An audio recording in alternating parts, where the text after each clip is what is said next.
Good morning, everybody. Good afternoon, whatever it happens to be. Weather's getting a little bit warmer today. Just checking outside. Look at my buddy's here again. Where is she? Madison. Hey. She's busy cleaning herself. She likes to hang out with me when I do my reading. All right, today I'm going to read chapters 10, 11, and 12. The chapters were a little bit shorter this time. They are leaving Mexico, leaving Oaxaca, and heading home. The last day of our trip is bittersweet. Before I go on, as always, there's going to be questions and some related videos, some things to look up, the Spanish words. So please feel free to comment. I always love to see that people are watching these things. I heard from a few friends of the last couple chapters. It was nice to hear from you guys. The last day of our trip is bittersweet. We've had so much fun visiting other places in Oaxaca, like an ancient city with pyramids called Monte Alban. We also saw an art museum filled with alebrijes and textiles until Nick said it was too boring. I don't want to leave Oaxaca, but I can't wait for camp to start either. Today is also Nick's birthday. Because of our flight, it's a breakfast celebration at Maria's. While there is delicious cake with cajeta, I'd rather eat as much papaya and breakfast tamales as I can before we leave. Tu regalo, Mom grins as she hands Nick a birthday present. It's an envelope. Inside is an IOU for driving lessons. Yes, I want to write something down. We'll split the cost when you are ready to take classes.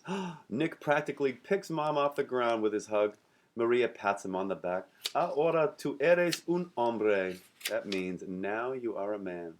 Nick blushes when Maria calls him a man. I quietly cross my arms in protest. I disagree, I mutter. I feel a little nervous about giving Nick a handmade card and drawing after such a big gift, especially the way he's been acting lately. I never know if he's going to be happy or annoyed with the things. Thankfully, he loves it. My present is a drawing of the sea turtle nest we found and me as a scientist nearby. That's me when I'm older, I tell him. He messes with my curls, obviously. We get back to Chicago in the evening. It's a little hard to be back. I miss the warmer weather and my daily mango. That was the color of the sun. But that sadness vanishes when we check the mail. There are 2 letters for me. There is a letter from Stanley and a letter from the Shed Institute with instructions for my first day at camp. Mom reads it while I carefully rip open the envelope from Stanley. Hola, Stella. I'd love to be pen pals. I read about it once in a book and it seemed pretty neat. What have you been up to? I've been playing football with my cousins and going swimming almost every day. We went to this cool natural pool near their house called Barton Springs. The water was so cold, my teeth were chattering for like 5 minutes. But best of all, I just finished my first day of space camp. All the kids at camp are cool, and we have a bunch in common. Today we had to work in a group to program a robot. That was hard, but once it moved, it was completely worth it. I haven't been in a rocket ship yet, but they promise we'll explore one soon. Write me back to tell me about your adventures. Sincerely, Stanley. This pen pal idea is brilliant. It's almost like an old spy movie. I wish I knew a secret code like Pig Latin or Morse code. Maybe I could try writing my entire letter backwards so that Stanley could only read it in a mirror. Then I think it's too complicated. Instead, I settle for my sparkly pens and a piece of paper and I write my letter. I tell him all about Mexico and my big plans. When I finish, I drop my pen. I'm not sure how to end a letter. Sincerely sounds dull, especially after my trip. Mom, how do you end a letter in Spanish? Well, in Spanish you'd say atentamente. Why? I'm writing a letter back to Stanley. He does want to be pen pals this summer. Mom chuckles. I'd write hasta pronto, since you will see him soon. I scribble it down and sign the letter with my full name, Stella Diaz. That's more proper. Mom promises to mail it tomorrow from work. Next, Mom and I read the letter from the Shed Aquarium. Turns out all I need is my journal, my imagination, and some snacks. Then I start thinking about something Stanley wrote in his letter about the kids at his camp. I hadn't really thought about all the other kids who will be at my camp. I don't think I will know anyone there. Meeting new people can be a little scary. Mom, do you think there will be many kids at the camp? I asked, trying not to look nervous. I don't know how many there will be, but I'm sure they'll be nice. And I'm sure they will love the oceans just as much as you do. I smile. That's true. Stanley also said everyone was nice at his camp. Then again, Stanley can make friends with anyone. While Mom unpacks, I look at the shed envelope. There is a sea turtle on the front, and it reminds me of the American scientist in Oaxaca and what he said about our oceans. Being a marine biologist is a big job, And if I'm going to protect the oceans, I'm going to need to learn how. I hope the people at the Shed Aquarium can help me. There's a couple pictures. There's Stella. Let me see, I can't really see that. And there, where is it? There's a turtle. Chapter 11. The night before my summer camp, Nick has his birthday party with his friends. It turns out to be a private party. This exclusive event takes place at the pizza shop with his best friend, Jason, and a few of Nick's new work friends. You won't want to go, he tells me when he leaves the house with Mom. It's just a bunch of boys. I feel a little hurt. But it does give me time to plan my outfit for the next day of camp, first day of camp. I want to look extra special. While I think I am a little less shy than last school year, I still am nervous about that the other kids won't like me. So I need to dress to impress. Biscuit and Linda help me decide on my favorite polka dot dress and an otter shirt on top. I know it's the best choice because Biscuit claps his paws when he sees the outfit all together. There's Biscuit, look at him, clapping his paws. Can I sleep in my outfit? That way I'll be ready just in case. Mom shakes her head. It'll get all wrinkled. I also don't think you have to worry about being late. Knowing you, I'm more afraid you won't sleep very much. Mom was right. I end up checking my alarm clock almost every couple of hours. Part of it is that I'm excited, but I also keep thinking bad thoughts. Like, what if there was someone there like Jessica Anderson? I think I can deal better with a bully now, but I don't want to be made fun of at all, especially at one of my favorite places in the world. Now, if you guys remember, or if you haven't read this, didn't read the first one, Jessica was the meanie from the first book that she had to kind of overcome. And she did it with her friend, help from her friend Jenny. In the morning, I ride into downtown with Mom on the Metro. She's going to drop me off at the Shed before work. It's always fun to ride the Metro, but it's so much busier on a Monday than it is on the weekends. The station stop is filled with click-clack noises of high heels and dress shoes. I almost lose sight of Mom, but she grabs onto me tightly. Luckily, she finds me a seat on the train and stands hovering over me. I read a new letter from Stanley quietly before I tell Mom about it. I have to speak deep from my stomach, like I learned in speech class, for her to be able to hear me. Stanley got to explore a rocket ship, and see, he even drew a little alligator at the bottom with the word bubble that says, "See you later." Mom smiles. That's nice of him. And there is the alligator. Not too bad. I hope he gets my postcard and new letter soon. After our Metro ride, we head to the grassy fields toward the Shed. With each step, my stomach starts twisting in knots. By the time we go up the stairs of the museum, I can feel a wave of Roja coming on. I'm nervous. The words that came so easily to me on the Metro are gone. Mom takes one look at me and knows that I'm getting nervous. You're going to be fine, mi amor. I try smiling, but it comes out weird, like my face is frozen. Studying me, she puts her hand on my chin. She squints her eyes, looking for inspiration. I know that what will help. She grabs a pen from her purse and draws a little star on the back of my hand. Una estrella. Staring at my star, I take a deep breath. She puts her hands on my shoulders. Stella Diaz, my star, you will be fine. I look up at her and nod. Then we walk through the front revolving doors. And here we go. That's where she's going. The Shed Aquarium. And it says, what does it say? Underwater Beauty. Chapter 12. In the lobby, we wait under Neptune's dome to check in. The large room makes me feel tiny. Did you know the same architectural firm that made this dome also made the domes at Wrigley Field and the Field Museum, Mom says very proudly. If you look closely, you can even see Neptune's trident. My mouth drops. I had to learn a few things to keep up with mi inteligente Stella. Mom winks. I smile a little. We're soon greeted by two adults wearing shirts that say Camp Counselor. That's a good sign. One is an older man with some gray hairs. Beside him is a small brunette woman with short hair. Welcome, we're Mr. Kyle and Ms. Susan. Ms. Susan bends down to me. And who might you be? Stella Diaz, I reply softly. Stella Diaz, the future Jacques Cousteau, I hear. She checks my name off a list and hands me a badge to wear on my shirt. I beam from ear to ear. I realize I'm surrounded by my people, my fellow sea creature enthusiasts. Actually, I think I might want to be Sylvia Earle now.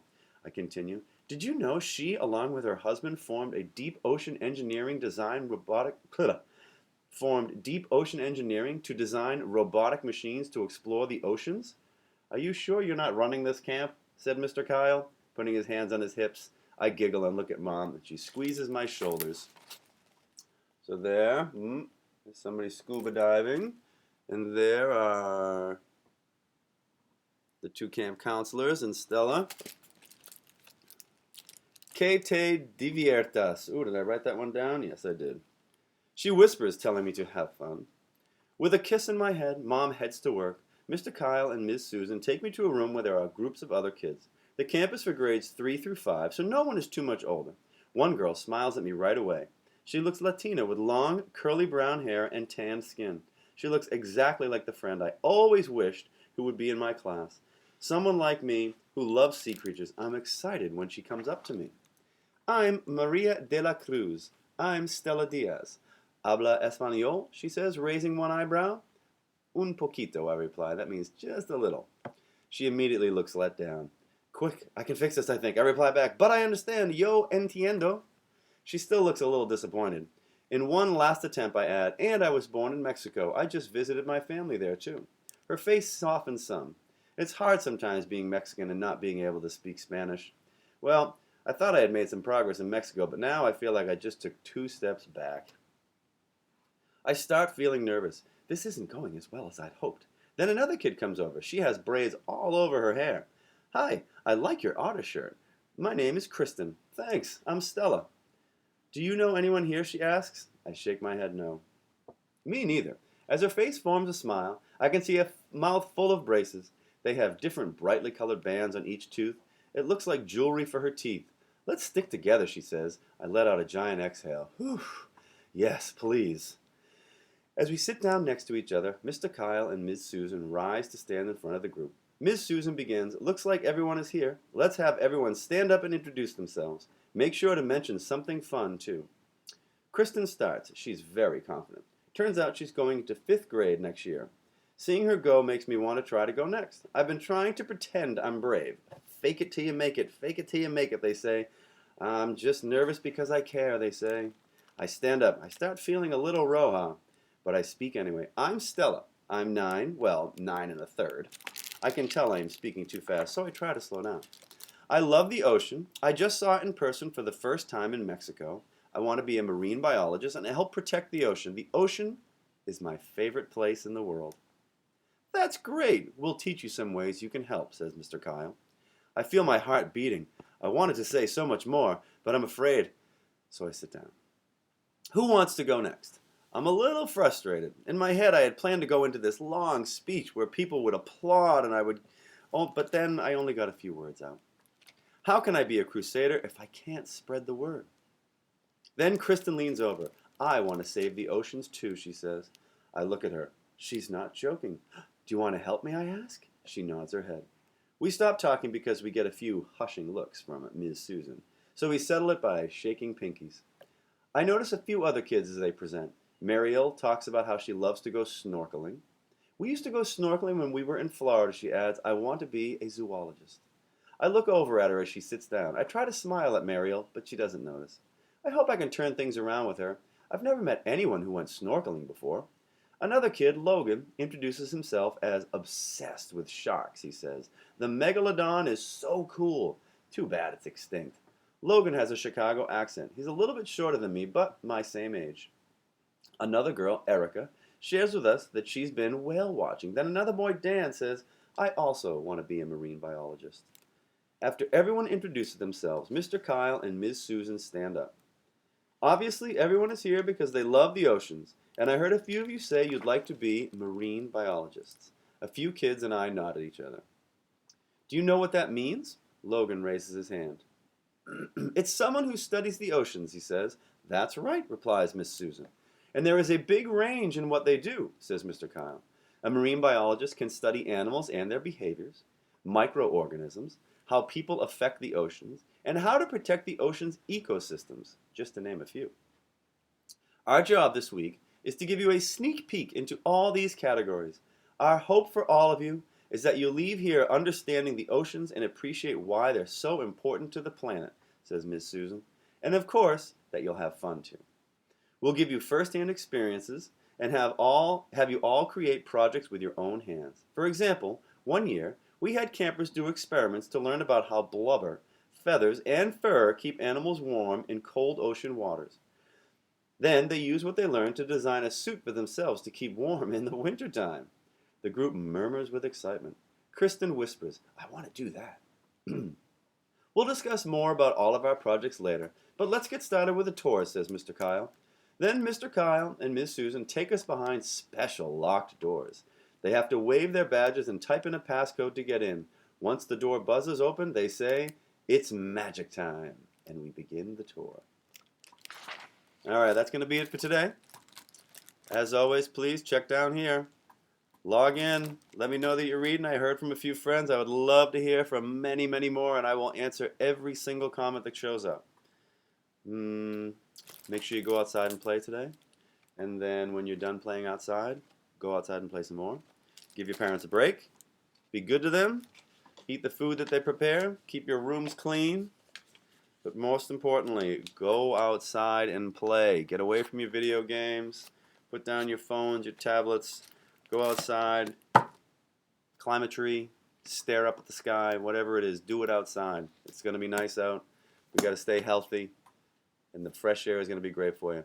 See you all soon, everybody.